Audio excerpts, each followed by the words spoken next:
जाए, मस्जिद में इंतजाम कर दिया गया है। कमेटी यहीं रुकेगी और ये हमारी माँ बहनें जो सुबह से यहाँ अपने बच्चों को छोड़े हुए हैं, हम उनसे गुजारिश करेंगे कि वो सुबह को फिर आ जाए। अब जो चूंकि धरने का आखिरी खुतबा होता है, उसके बाद स्ट्राइक जारी रहेगी, माइक बंद हो जाएगा। मगरिब की नमाज के बाद आप लोग अपने अपने सोने के इंतजाम से खाना खा के यहीं आ जाइएगा। ये जैसे लगा हुआ है ये वैसे लगा रहेगा और स्ट्राइक जारी रहेगी। तो हाथ उठवाने की कोई जरूरत नहीं, जिसे आना होगा वो आएगा। बहरहाल हमें तो यहाँ रहना है, क्योंकि हमारी जिम्मेदारी है, हमारा नोटिस है कि इंडेफिनिट स्ट्राइक है, तो हम पूरी रात नहीं जाएंगे। और सुबह को इंशाअल्लाह ताला जैसे आज स्ट्राइक हुई है, कल भी अपने कार्यस्थल पर कोई नहीं जाएगा। न बिल्डिंग डिपार्टमेंट का स्टाफ जाएगा, न मेडिकल का जाएगा, न ट्रामा सेंटर का जाएगा। जैसे चल रही है वैसी चलेगी। और एक बात सुन लीजिए, न हवल का स्टाफ जाएगा। देखो साथियों, मैंने कहा ना कि ये आखिरी जंग है, बस उसके बाद कुछ नहीं है। तो इंडेफिनिट स्ट्राइक, इंडेफिनिट का मतलब है कि इन कंटिन्यूएशन है वो। इसलिए कोई भी आदमी अपने कार्यस्थल पर नहीं जाएगा, न डिपार्टमेंट का जाएगा, न हॉलों का जाएगा, और न ट्रामा सेंटर का, न मेडिकल का, न सिविल कॉलेज का। जैसे आज आए हो कल भी ऐसे ही आना है। कलेक्टर ऑफिस की तीनों शिफ्टें, मेडिकल की तीनों शिफ्टें, यहाँ शिफ्ट ड्यूटी है, वो लोग यहीं रहेंगे। सुन लीजिए, साइन करें। बस देखिए, जो आईसीयू और जो वेंटिलेटर का स्टाफ है उसको हमने एग्जाम कर दिया है, ठीक है। बाकी किसी के लिए कोई एग्जामेशन नहीं है। सारी एसेंशियल सर्विसेज जैसे आज बंद रही है, कल भी ऐसी बंद रहेंगी, परसों भी ऐसी बंद रहेंगी, और ये 11 तारीख तक ऐसे ही चलेगा। और अगर ये नहीं माने तो 12 तारीख से रिले हंगर स्ट्राइक होगी, जिसमें पहले मैं बैठूंगा।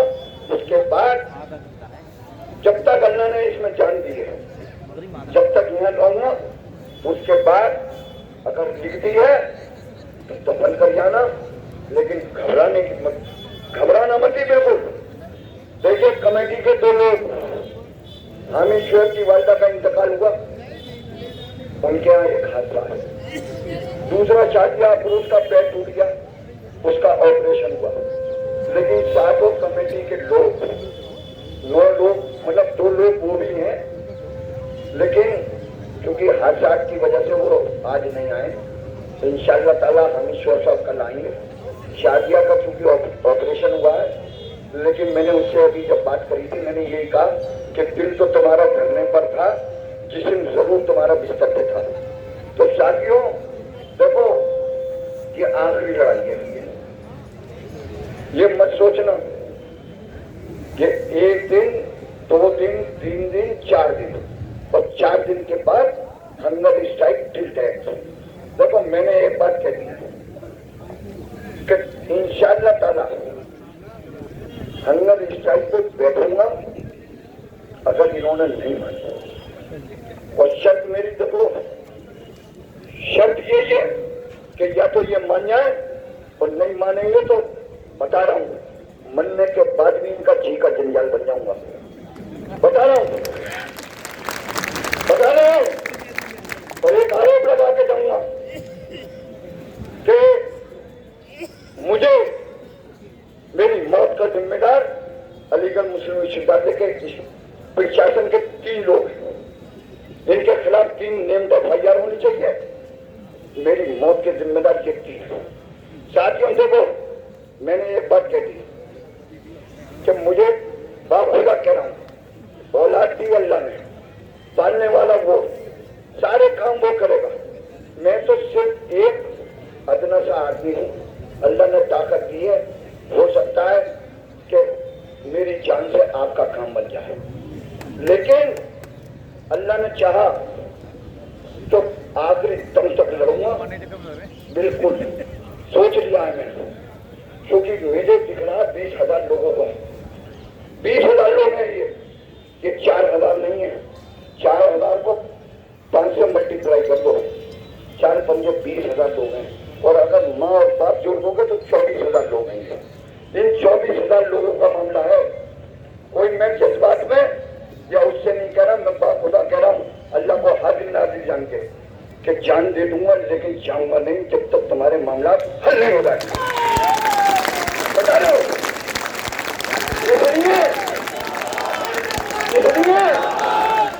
कि यहाँ मीडिया के लोग भी हैं, यहाँ आईबी के लोग भी हैं, और यहाँ सीबीआई के लोग भी हैं, और यहाँ लोकल इंटेलिजेंस के लोग भी हैं।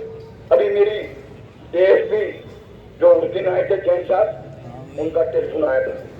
मैंने कहा सर एक बात सुनिए, हमारी इंडेफिनिट स्ट्राइक है, ये लगातार चलेगी। व्यवस्था बनाना अलीगढ़ मुस्लिम विश्वविद्यालय के प्रशासन का काम है। ये सिर्फ मजे मानने के लिए कुर्सी पर बैठे रहेंगे, ऐसा नहीं होगा। क्योंकि हमारे लोग जब सड़कों पर है तो इन्हें भी व्यवस्था बनाने के लिए अपने कमरों से निकलकर व्यवस्था बनानी पड़ेगी। हॉलों में त्राई हो गई है पानी की, पीने तक का पानी नहीं है। लेकिन एक बात बता रहा हूँ, ये जिम्मेदारी इनकी है, हमारी नहीं है। हमारी जिम्मेदारी ये है कि हम इंडेफिनिट स्ट्राइक पर है, हमारा कोई आदमी नहीं जाएगा, किसी भी हालत में नहीं जाएगा। और दूसरी बात कि जितने छात्रों ने आज सब्र से काम लिया है और जितना तुम्हारी स्ट्राइक में उन्होंने सपोर्ट करा है, मैं पूरी कमेटी की तरफ से और जनरल बॉडी की तरफ से उन सारे छात्रों का शुक्रगुजार हूँ कि उन्होंने सब्र के साथ। लेकिन एक बात सुन लेना, अगर रजिस्ट्रार इस गलतफहमी में है कि आज छात्रों का कोई रिएक्शन नहीं आया है, तो मैं बता रहा हूँ कल से रिएक्शन आएगा। रिएक्शन इसलिए आएगा कि उनके वालिदैन, उनके चचा, उनके ताऊ, उनके मामू, उनके फूफा, वो आपकी शक्लों में है, वो आपकी शक्लों में है। वो बच्चे जिनका तुम पानी बंद कर रहे हो, तुम तो बिस्लरी की बोतलें मंगा के आप दोस्त भी अब उससे कर रहे हो, समझे? बता रहा हूं। लेकिन पानी मंगाओ बिस्लरी का, जब तुम बिस्लरी पी रहे हो तो बच्चों को भी पानी पिलाओ बिस्लरी का। अब ट्वेल नहीं चलेगा, नहीं चलेगा, नहीं चलेगा जब तक कि हमारी स्ट्राइक रहेगी। वरना कोई सफाई कर्मी अपने कार्यस्थल पर जाएगा। देखो साथियों, बहुत बुरी शर्त, बहुत बता रहा हूं। आज देखो कोई घबराने की जरूरत नहीं यार। देखो तुम्हारा तो, तुम तो ये सोचो कि तुम्हारी तो नौकरी इसने खत्म करी थी, लेकिन हमने क्या कहा कि पहले एक्शन हम देंगे, उसके बाद होने देंगे कोई भी। और एक बात ध्यान रखना, ये आंदोलन का हिस्सा होता है कि जब बातचीत होगी तो हमारी पहली शर्त यही होगी कि न तो प्रेजेंट और न फ्यूचर में आप कोई भी डिसिप्लिन एक्शन हमारे टेलीविजन टेम्परेरी और परमानेंट के खिलाफ नहीं करेंगे। और ये आप हमें लिख के देंगे।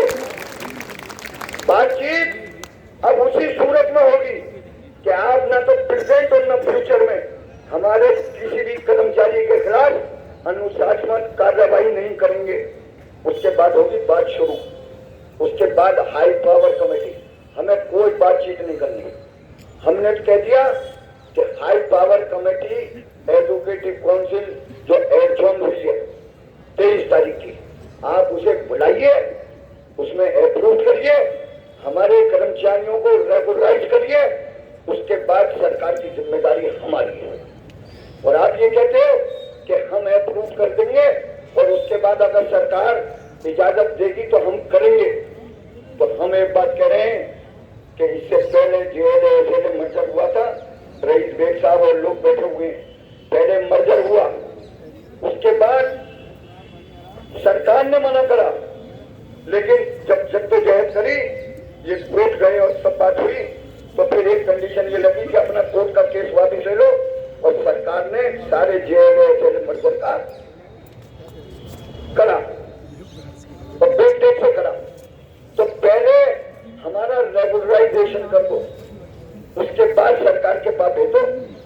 हमारी भी सरकार से बात हुई है। ऐसा नहीं है कि हम यहीं 104 दिन यहीं बैठे रहे। तो मनोज निगम ने हमसे पूछा कि आप कार्यक्रम में गए थे दूरदर्शन के? हमने कहा हम तो वहां भी जाएंगे जहां हमारे कर्मचारी का भला होगा। अगर मोहन भागवत जी के पास भी जाना पड़ेगा इन कर्मचारियों के लिए, तो हम वहां पे भी जाएंगे। हम देश के प्रधानमंत्री मोदी जी के पास भी जाएंगे। हमें कोई विरोध नहीं है, इसलिए नहीं है कि हमारे 4000 कर्मचारियों का मामला है।